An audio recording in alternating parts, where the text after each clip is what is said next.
who were Muslim and those of us who were Christians in the way we were relating with each other. We would eat, play, and do things together.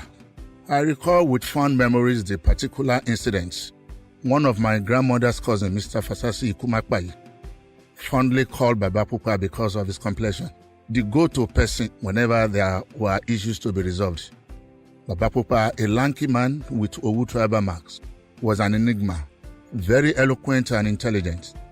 He commanded so much respect from all and sundry. At some points, you will assume he was a local chief.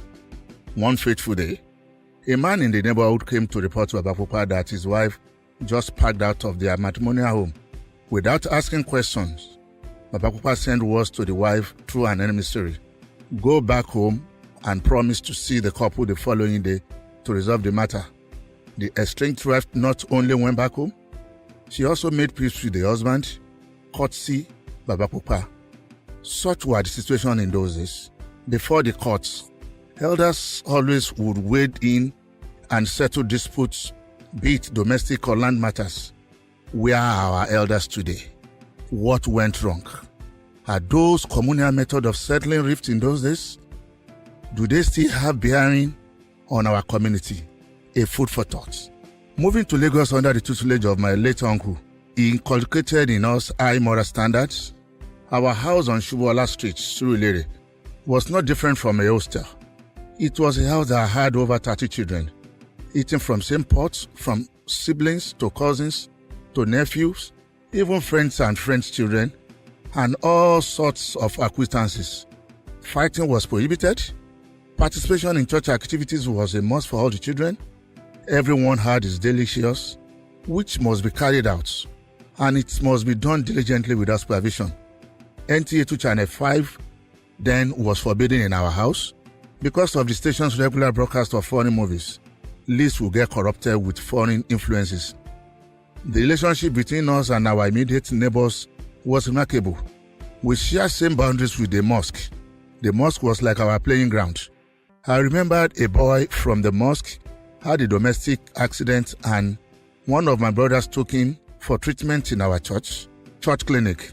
When the chief imam of the mosque heard, he was happy.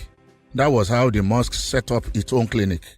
The clinic is still there and even bigger today.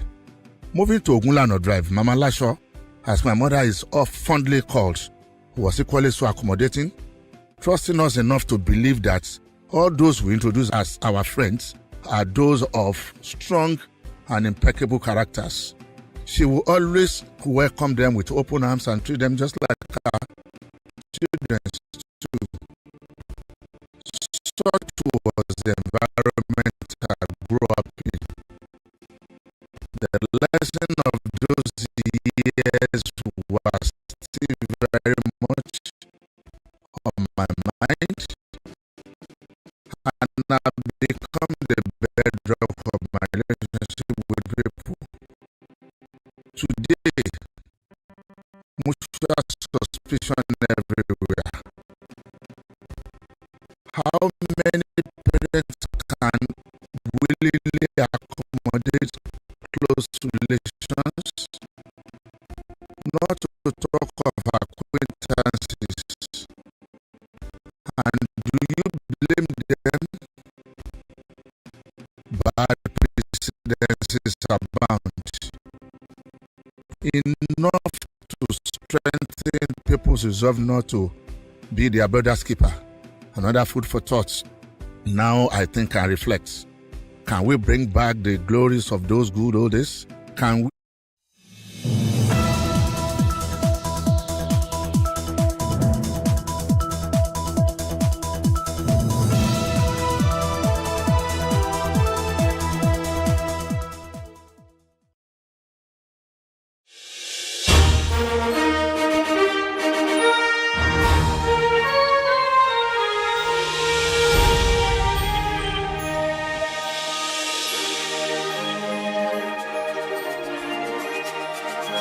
Welcome to The Advocate, the program that keeps you educated and informed on current events around you. I will be talking about multilateral relations, the lifeblood of a country's survival. Victor Onyekere will be discussing about NYC at 50, and Stephen Agiode will be giving us lessons from Sudan as usual. Expect interesting conversations. We will be back after this break. Multilateral relations, the lifeblood of a country's survival. Adolf Hitler once said, when diplomacy ends, war begins. On the other hand, Fareed Zakaria, CNN international correspondent, said, foreign policy is a matter of costs and benefits, not theology. Nigeria has always been a prominent figure in African politics, forming alliances with various countries and international organizations to promote peace and stability in the continent. However, the ongoing crisis in Sudan has revealed the need for Nigeria to strengthen its multilateral relationships to better protect its citizens in diaspora. Many Nigerians are currently stuck in Sudan, facing various challenges such as lack of access to basic necessities like food, shelter, and healthcare. Unfortunately, Nigerians' efforts to bring its citizens back home have been slowed down by diplomatic difficulties and bureaucracies. To address this issue, Nigeria needs to strengthen the diplomatic image in Africa by working more closely with African Union and the United Nations to ensure the safety of Nigerians abroad. Inclusivity and progressivism should be prioritized in the approach to foreign policy, much like the new British monarch, King Charles III, focus on strategies that promote selfless service, growth and prosperity for all. This will foster unity and development between African states. Foreign policies and ethics are integral to a country's survival in international system, and Nigeria needs to put its best foot forward to achieve this. The recent example of the peaceful fight between ambassadors of Russia and Ukraine in Turkey during a peace negotiation highlights the importance of diplomacy and the need for mutual respect between countries. In conclusion, Nigeria needs to strengthen its multilateral relationships with other countries and international organizations to protect its citizens in diaspora. Through a focus on inclusivity and progressivism, Nigeria can foster unity and development between African states by prioritizing diplomacy and mutual respect. Countries can achieve a peaceful and stable international system benefiting all. I'm going to start with you, sir. You know, I actually raised 3 case studies here. Case study 1 is the current situation in Sudan. But before we talk about Sudan, let's just quickly say something about the new British monarch. Just something nice. You know, for the past 70 years, of course, Queen Elizabeth reigned after her father. The father tried to take UK out of depression following the Second World War, right? And then Queen Elizabeth came on board as young queen now, and she presided over League of Nations, including Commonwealth, you know, trying to foster prosperity. And then her son, King Charles III, is emphasizing selfless service for all. Selfless service and inclusivity. That's the only way the monarch can be sustained as influential in this. So I just want to hear one thought from you, and then Victor will delve into other issue. Well, the royalty in England has played a big role in the Commonwealth when we are talking about diplomacy and ability to impact nations. Many Nigerians have taken advantage of Commonwealth scholarships and all that. We have benefited a lot from that. And indeed, sometimes in the economic sphere, it has been useful for us and all that. We come from the background of the fact that they were colonial rulers. He was good there. And but then we have evolved over time into becoming partners. The situation is really unlike the one you have with the French and assimilation, where some will say that when the French left, they left colonies. They didn't live independent states. I mean, you have countries without central banks virtually. They rely on France to dictate the value of their currency. Sure, yeah. But with Britain, we have virtually become partners. We have evolved to the extent that the constitution we run today is not even the one they left for us. We use the American constitution to show the extent of our independence. In 1963, we left the the jurisdiction of the Privy Council. So we became fully independent. So since then, we have virtually become with them partners, equals. Although under the Commonwealth, we have gained a lot. And all that. So it's a point to say to the British, congratulations. Okay. Congratulations to the British. On the coming into being of a new monarch. King and a new era. To hope that it will usher in a greater period of cooperation between Nigeria and Britain.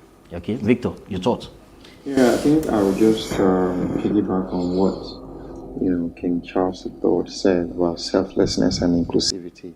I think it's very important because when you look at it, it's that word selflessness is something that we're very akin to in Nigeria, and I think that if leaders, right, can emulate that certain virtue, which is serving, knowing that when you are in any position of leadership, right, is actually the position to serve people. And selflessness is really, is really about thinking about the highest good of other people and not just, what I want to do with this power, right? But what change can I effect? Where can I take the people to? How can I make things easier, better, more progressive for the people? And then also inclusivity is also very important. We must now shun, like Stephen said, right? Lesson for African leaders. How can we be more inclusive, getting everybody carried along, right? Somebody once said that when you look at people who are quote unquote disabled, they are not. They are just abled in another format. Sure. So it's ability in another format. So, there's the non-inclusiveness of women, and things like that. So we need to bring everybody together.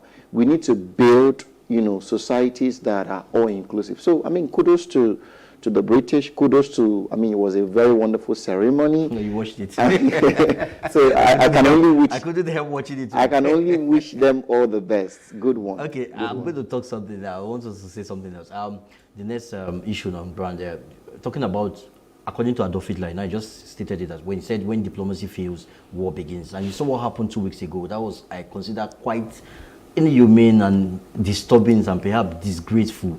Two ambassadors fighting.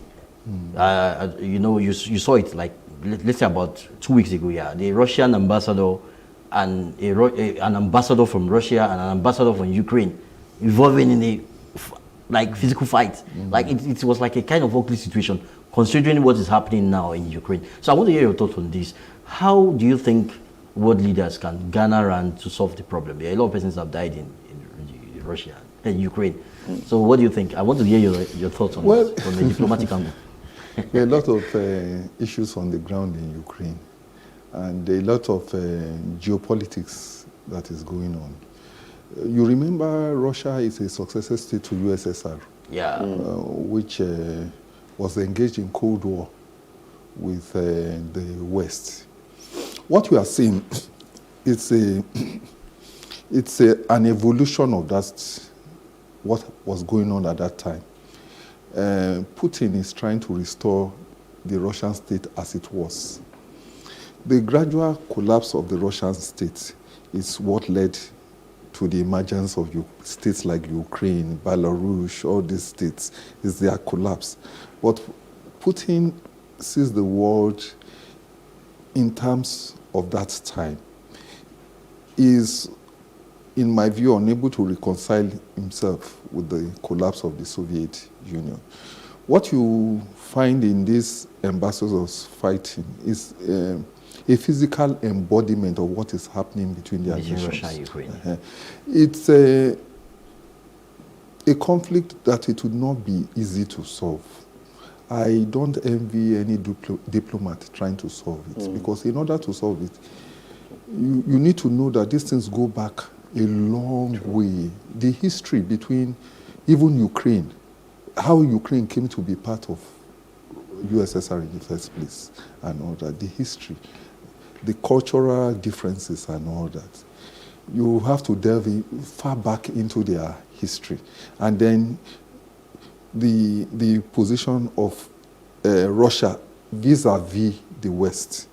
The different friendliness. values in terms of democracy and autocracy and all that. There's a proxy war going on between values of between different values and different ways of seeing the world. That's what we are seeing. But humanity is suffering. A clash, you may say, of civilizations. Humanity is suffering, despite the views, theologies, philosophy, whatever. Humanity is suffering. How do we help humanity? Well, the truth is that when war has been part of the existence of humanity, I pray that there can be a truce in the conflict between them.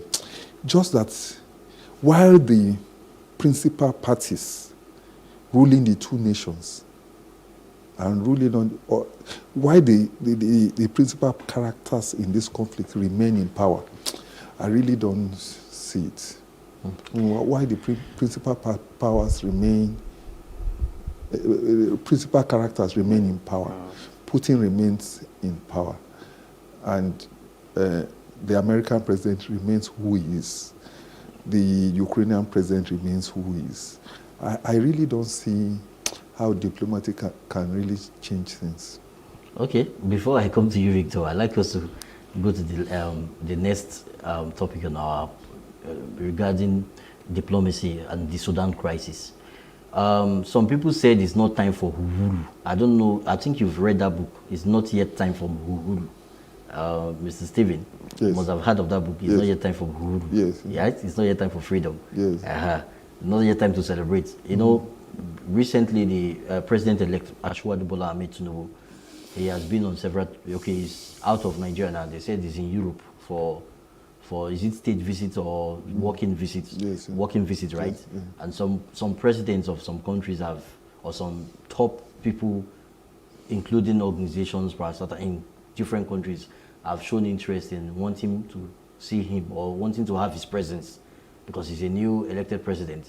And then what happened last week or so, while he was in, is it last week or last 2 weeks? While he was in Port Harcourt, Governor Wiki invited him to come and commission projects. And now, but some other persons are of the school of thought that we can only have one president at a time. Wait for your turn. Wait for your turn. It's not your time. Wait, relax. Why some other person said, okay, it's a good thing, hits the ground running. So he's trying to prepare himself. So when he lands in Nassau Rock, he hits the ground running. But more importantly, whichever way, I'm concerned more about Nigerian perception. The administration of President Buhari is almost over. It's almost time up. So let's talk about going forward. What better ways do you think Nigerians can strengthen their imagery?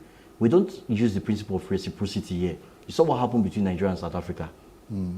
Xenophobic attack and all those things. I'm not trying to whip up sentiment here. I'm not trying to cause any problem.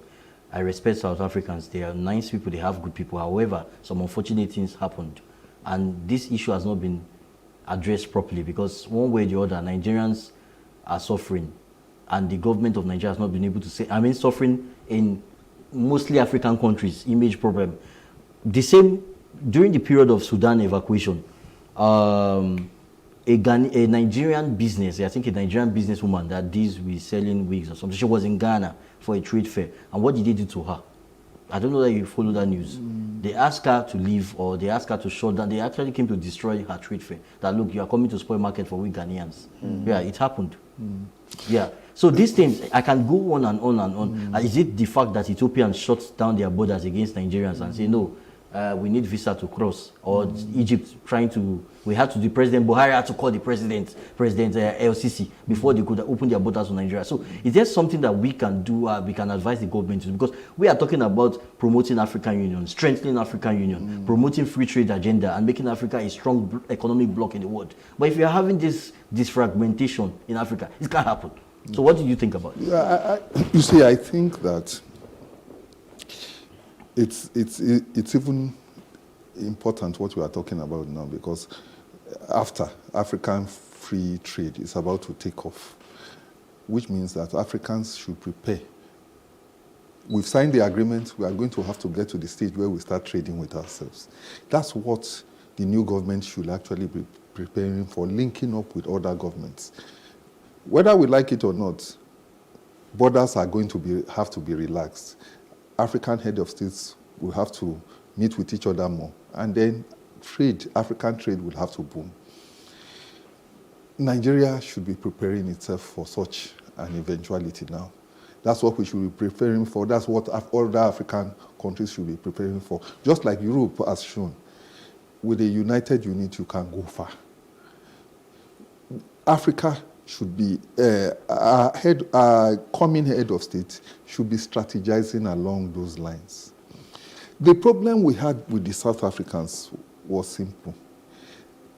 The average South African does not know how much Nigeria contributed to their liberation struggle. And being a refugee to Mandela. Yes, and at the time they first saw Nigerians, they saw perhaps the worst of us.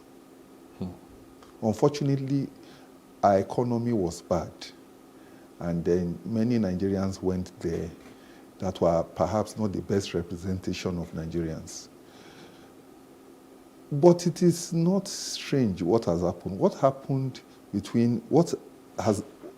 between Nigeria and South Africa actually happened between Nigeria and Ghana. You remember? Yeah, in 69, the Ghanaians deported us, and we deported Ghanaians. They first deported us. And then we deported Okonda Shehu Shagari. Then later, in the 60s, they deported us. We then deported them. So then the South Africans are like this. Maybe it's a lack of awareness. Maybe our military governments too, the way they pursued diplomacy. When you pursue diplomacy, it's like the relationship between you. You must always remember also your own self-interest. Sure. So that when you are doing something, you think of what is in it for me. Cost and benefit. The way America goes out and does things for countries, they always think, what is in it for America? How can America benefit? You see what they did for the Koreans, but they ensured that American companies benefited from that. Even when they did Afghanistan, they ensured American benefited from it. When we do foreign, we went to Liberia and we didn't get anything much from it. When we do our foreign policy, we are not thinking in terms of what we will get from it. It's something that needs to be changed. There's no Father Christmas in the world. Just like an individual, you can't just be giving people things and without thinking of what you get from it. It's a basic concept in international relations. We need, with South Africans, to forget what is happening at the moment. We need to forget and forgive because it happens between nations. What we need to do is, how do we start a new relationship with them in which we show that we can trade together and these two countries can partner to raise the profile of Africa. Sure. Because these are the two powerhouses of Africa today. You know, it's quite unfortunate that Obasanjo contributed to his peace deal in Ethiopia. Mm-hmm. He was the one that actually chairman on behalf of the African Union and ending 2 years civil war in Tigray region versus Ethiopian government to a halt. Mm-hmm. Then Obasanjo is the former president of Nigeria, and then Nigerians were fleeing a war in Sudan to Ethiopia, and this same Ethiopian government shot their doors against Nigeria. That's quite funny. I know you want to say something, Victor, as we round up. Well, I mean, as we wrap up, it also piggybacks back to, what I said earlier, which is really about, you mentioned something around African Union. If we're trying to build a lot of solid ties, we're trying to build something that will be transgenerational. Because if we just assume that we'll be here forever, right, you would not be, you're going to play the ball is going to pass to you, you will play in your own time, and at some point you won't be able to play. What legacies are we leaving behind? Why should I even require a visa to go to any African country? Why are we doing this to ourselves? And you go to the UK, I mean, you just wake up and you travel to the next neighboring country. Scotland. Do you understand? But you can't even try. You can't do free trade that way. But the thing is, we also need to, I think something is wrong with us internally. And it's this thing that's also happening with, when you come down to Nigeria, where, you know, I mean, this is not even being tribalistic. It's certain, the Igbos are not united. I mean, that's just, is a strong, but that's the thing, right? So there's also this thing of, you know, you are Yoruba, but you are a foreign Yoruba. I'm a deeper Yoruba. You know, all of these things. So if Africa must come together, exactly. We must begin to see ourselves as one. You know, I should wake up and pack my bags and go to Ethiopia without having to worry about anything. And Ethiopians should be able to come to Nigeria. We should begin to. I don't know if you watched that video that's been trending on Twitter, but I forgot. I think the president of Kenya, you know, he was talking. Yeah, he was talking about the fact that they treated us like kids, put us into a bus. You know, he was trending. Yeah, okay. Yeah, so it was trending. So I want to censor some things he said, but it was really profound. But again, he piggybacked to the fact that even amongst ourselves, we don't value ourselves. Oh, I get. We don't carry ourselves with dignity. You know, so. In a way, I mean, the colonization happened many years ago. Exactly. But somehow there's still a mental slavery. We are even worse off to ourselves. Exactly. So I'll wrap up with this. It's almost like that king, right? That king that wanted to forgive debtors. So he sent for his, you know, servants, get me the debtors, you know, book list. And say, you know what? I forgive every one of you that's owed me so much money. And a certain man was owing the king the largest sum of money. He was forgiving that debt. Guess what? The man stepped out, right, and went to grab the truth of somebody that is within his environment that is owing him just 1/10 of that bigger debt that the king forgave him, you know, for. And so he couldn't forgive that small. The thing he heard about it, the king got angry and threw that man in jail. So it's this thing of within ourselves, we don't look after ourselves. We don't see ourselves as valuable. So how are, you know, those that are not of the African descendant, how would they see us as valuable? I mean, it's a deep core of reflection for us. Yes. We need to start seeing ourselves differently. We need to start seeing ourselves of high value. Let's put up a solid front. African Union, we must be solid. Put up a solid front such that when these guys come in, right, we can say, oh, this is how we want to do things. We are united. But when you say, let me go to Ghana to do this, and say, no, don't worry anyway, I will go to Nigeria, they will accept. So you see, so when you say, oh no, these guys are united. So if you try to enter through Ghana, it doesn't work. You go to Ethiopia, you're not going to work. Oh, we've given you one voice. We are united on this matter. Exactly. But when you say, oh, Ethiopian president is saying no, let me go to Liberia, let me go to Senegal, they will say yes. There's no united front. We need to have that united front. That's what I'm advocating for today. That's very good. That's fair. That's fair. Thank you very much for your input, gentlemen. Victor Onyekere is next after the break.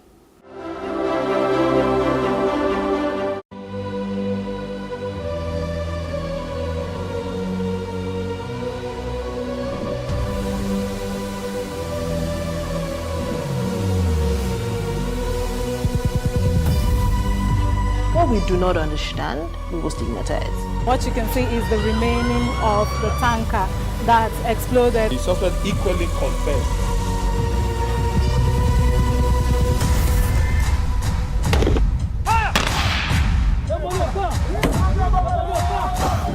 Now 500 naira they collect them. If you don't talk, then go beat you. Now 2,500 they pay.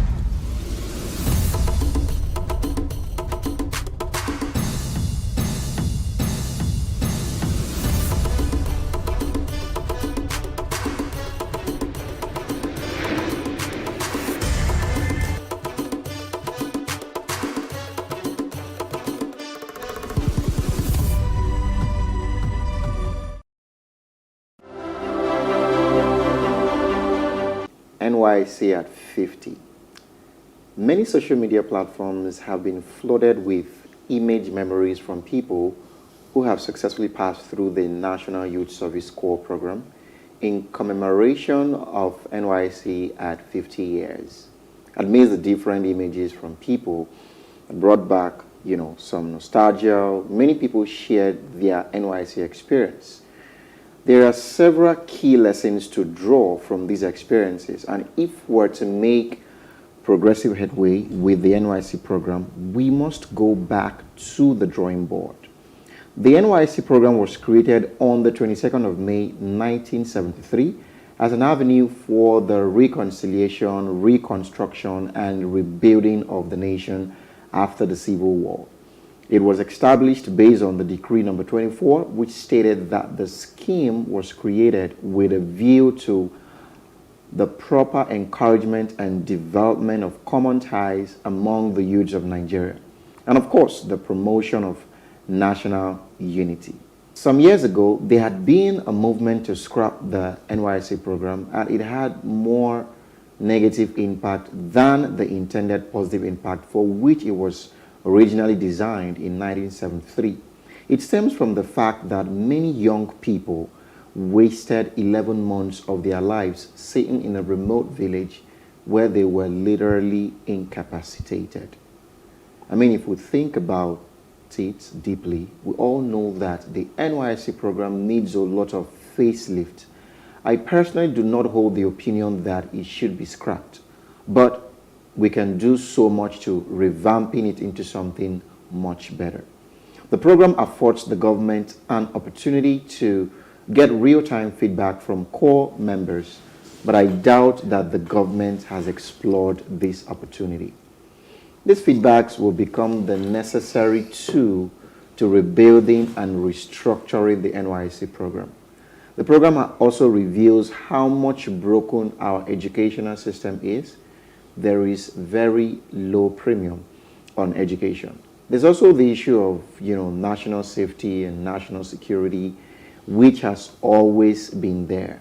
I strongly believe that the NYSC program is a massive opportunity for cultural awareness and integration across board.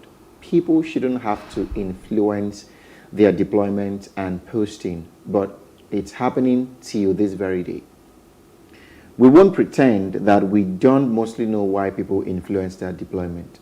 There's a lot of untapped potential with the NYSC program. And I am especially calling on the government this very minute to invite relevant key stakeholders to take another critical look into the program. So I'm going to start with Elijah. You served, during the National Youth Service Corps program, right? What was the experience for you? I served in 2017, 2018. Awesome. August 2017 to July 2018 in Anambra, specifically Onitsha. Well, aside from the nice food, ofaku and rice, I don't joke with that. Yeah, aside from that's the like nice cultural food, integration, right? Cultural integration. Yeah.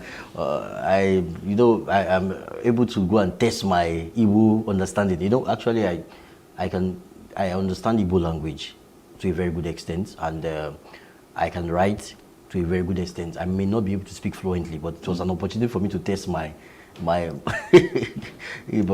the good thing is, during the period of my service, I met people from different parts of the world, Nigeria, that came there to serve, and of course we learned quite a lot of things, meeting people and the rest. But the service itself, the scheme itself, I think there's supposed to be some overhauling.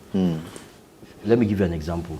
They want to emphasize skill acquisition because of trying to give us this idea that don't expect the government to provide a job for you. Yeah. You can actually acquire skill and use this for your own economic advantage. But the process by which they recruit people to give you such kind of number one, the trainings are not sufficient enough. Timing, and maybe some people are not really in tune with what they're aiming for. Yeah. So I think they can work with stakeholders to make it more meaningful. Over the years, NYSC had, I wouldn't say it has outlived its purpose. This period that we're having problem of, I don't want to use the word national disintegration, but you know what I'm saying. Exactly. People saying, oh, this, you are from social tribe, you don't marry this. Yeah. I think NYSC scheme should be fostered to help national integration, but it should be revamped. True. It should be revamped because I remember a case where, when you go to when we're in camp, we learned quite some things. But if you check, these things they're teaching you, is it relevant to today's markets? Now, those days, if you go for and serve, it has served this purpose. They need teachers in villages and all those things. Yeah, it's okay. But right now, Nigeria should not be dragged to that level. Just being a rural teacher, that's all. You want to help the government in helping educate children in a rural environment. What will the government do for you? How can you be able to key into the 21st century business-like era or recommended skill? So I think the government should look into it. Fantastic. And it's a good thing that some other countries are copying, I wouldn't say copying us, but they're emulating us. Countries like Niger Republic, I think there was a time their president came to Nigeria, I think some years back, where they wanted to launch their own national service. Even Ghana does same. Awesome. Ghana does same. Other countries like Israel, South Korea, their own is more military-like. Yeah. But I think whatever is worth doing at all is worth doing well. Wow, awesome, Elijah. So let me come back to Mr. Stephen. So basically, right, it's been a long time you served. I don't know if you can remember your experience. No. But hold on. So I'd like to share your experience, and also, what do you think? I mean, it would also be good to glean on, several decades since you served, and then looking at what it is now, right? And how can we really tap into the full potential of this program? Okay, so I served in the last year of the 80s. And where? In Niger State, Mina. Okay, Mina. Now, my experiences, well, I think I found in the ordinary Nigerian there a fellowship, a welcome. I mean, on a broad look at it, I was welcomed by people I did not know. Once it was recognized that I was a youth corper, amenities were made, accommodation was made for me. Oh, it's a youth corper, let's see what we can do and all that. So on that level, just imagine if people like us had not gone there, that just seeing people from another culture, just seeing other people would not have happened. So on that level, there's much to say. It's progressive about youth corps. But then we lose a lot when, like we mentioned, you have these manipulations of you transfer, you are doing redeployment and all these things. You miss the purpose. And these days it has become massive. Even that essence of mixing up with cultures that you don't know, we miss it a lot. But you can't blame them now, considering what happened in 2011 in Kaduna, where core members were killed following the re-election of, or should I call it re-election? Okay, following the election, it was actually not a very unfortunate of Goodluck Jonathan. Very unfortunate. Security concerns. Very unfortunate. Also, on another level, I want to take it from the management level. Over the years, I think also what has not been looked at is how NYSC itself has been managed. Has it been prudently managed economically, and all those factors need to be looked at. When you embark on such huge projects, there should be time when you come back and reflect on what you are doing. I don't think that kind of reflection has gone on with NYSC. NYSC is an offshoot of something old. America used to have what they called Peace Corps, but they use it as an instrument of diplomacy. Yeah. They take a young person who has graduated and bring him to your country to teach and all that. We, in Nigeria here, we receive such people. They managed it up to the point they realized, okay, are we getting the bang for the buck? And they gradually did away with it. Like you said, other countries do military service. What other countries do with military services, they look at it and say, we are not constantly at war. Do we need a standing army of this proportion? Can we use young people coming up to be stopgap and to keep them in the army for as people who can be brought back. America does something like that. South Korea does something like that. And some other countries, Switzerland does something like that, where the bulk of the army is the youth. They are trained. They are part of the army for a number of years till they are 40. But they go to work. If there's a war, they could be called back. In that way, you are managing your resources in terms of you are not wasting money, which is where I go back to what I was talking about fund management and all that. Because what they are doing, they are killing two birds with one stone. They are having an army at the same time. Working class people. Eh? Working class people and the army. Working class people and the army and all that. So those help their security along the line and all that. The issue of insecurity across the country is a big issue that will need us to reflect on the value of NYSC. Nobody wants to train anybody and send him defenseless to a place where he's endangered. And come back in the box. Yeah. Imagine how many people left their father's house, but they were brought back to their father's house in the box, called the casket. So they can't defend themselves. If to say they were sent into to be like in a military outfit, they will defend themselves. They will have things to defend themselves. They will be part of an army. But here, they are just sent there and they are left at anyone's mercy. But there was a time one senator proposed the idea of military training for NYSC, and it was turned down. Remember now? That was under there's still the 3 weeks. Right from the beginning, right from the beginning, it was raised. Right from the inception of NYSC, it was raised. We were a military rule at that time, and the military did not like it. Although, ironically, every NYSC station is headed by military man. Yeah, by Brigadier General. Brigadier General still. But they didn't like the idea. So we need to look at the insecurity in the land and ask ourselves whether, in the light of the insecurity that is going on, we may not need to adjust, because insecurity is not going to go away easily. You have a situation where Boko Haram, ISIS and all that are growing. Above us, you have all kinds of things going on in Mali, Chad and all that and all that and all that. So we like I said, you don't have big projects like this without sitting back after some time and reflecting. Come back, sit down and reflect on what you are doing. What are the challenges? What is the future? What is the forward way forward?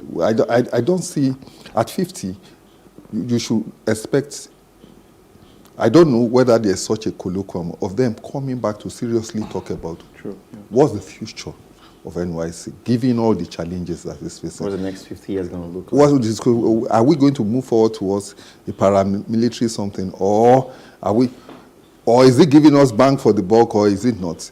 And with these redeployments, what's going on? We need to sit down and think of it, reflect for the future, plan for the future. Other nations which progress, this is what they do. There's no perfect anything.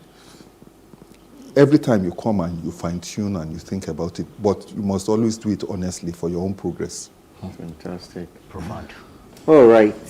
So I believe we can do great things within these 12 months. We only need to intentionally create the enabling environment to make it happen.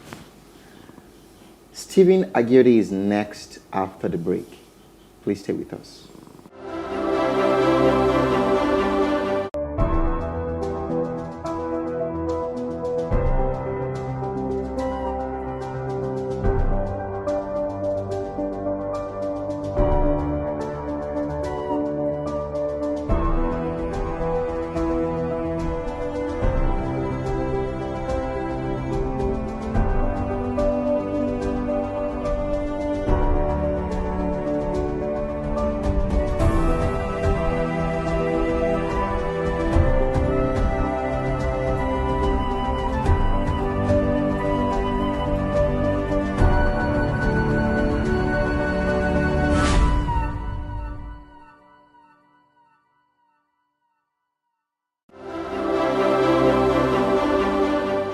Lessons from Sudan.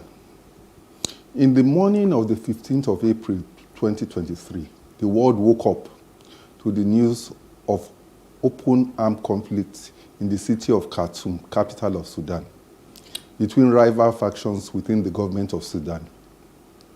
The conflict is escalating and threatens to explode into a full-scale civil war. To be sure, Sudan is no stranger to war. It seems to have walked into conflict soon after its birth in 1956, when its then southern parts, unhappy with lack of autonomy, went to war. Many years after, and at the price, amongst other things, of an estimated 2 million dead, Southern Sudan eventually emerged as an independent state in 2011, and its own internal conflicts promptly began. Nigeria has a human stake in the happenings in Sudan. Many Nigerians go for their education, sometimes sponsored by state governments. Beyond this, technically, Sudan has always been a refuge for Nigerians. If Section 25 of the Constitution is soberly read, it must not be forgotten, for one, that the children and followers of the last Sultan of Sokoto, before the conquest of the Sokoto Empire by the British, Mohammed Atiru I, lived there and called it home. In many respects, our pre- and post-colonial histories are not dissimilar. There are lessons to be drawn from their experience. The first one, many years after independence, the fact is still not recognized that our nations were arbitrarily cobbled together by our colonizers, leaving ethnic features that require understanding and careful handling. There can be no sustainable development without peace, but sustainable peace will not be guaranteed by fiat and the martial boot.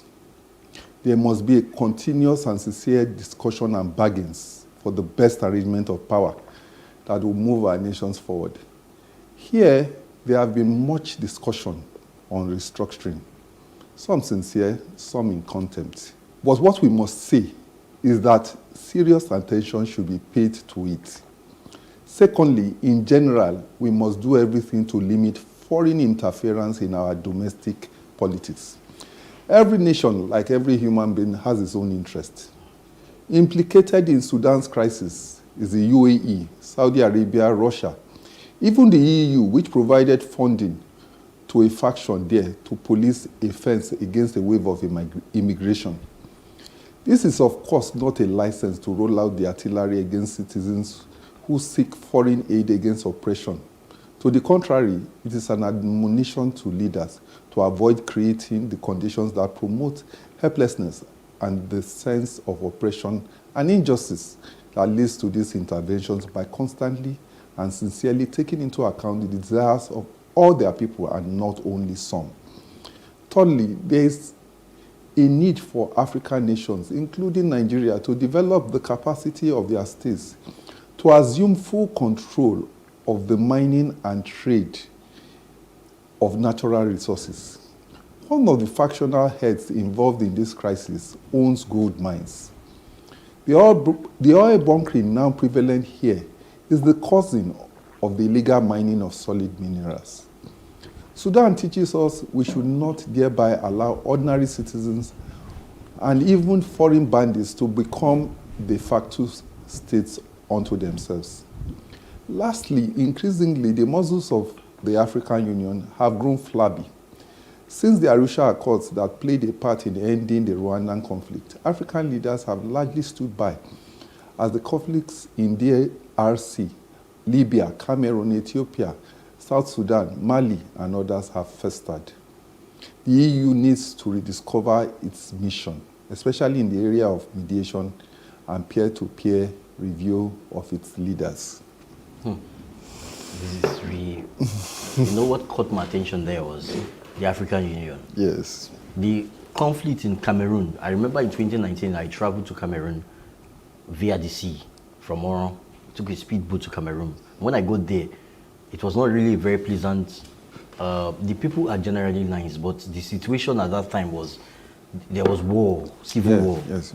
between the English-speaking the parts. Ambazonian, what they call them, the English and the French. Exactly. So, at some point, I was harassed at the border, close to the border, because I was trying to have conversation with a French-speaking military officer. She's a woman. I think one of the gender marine. Yeah, gender marine. She was not very fluent in speaking English. I was not very speaking French, and I was trying to talk to her. Gender.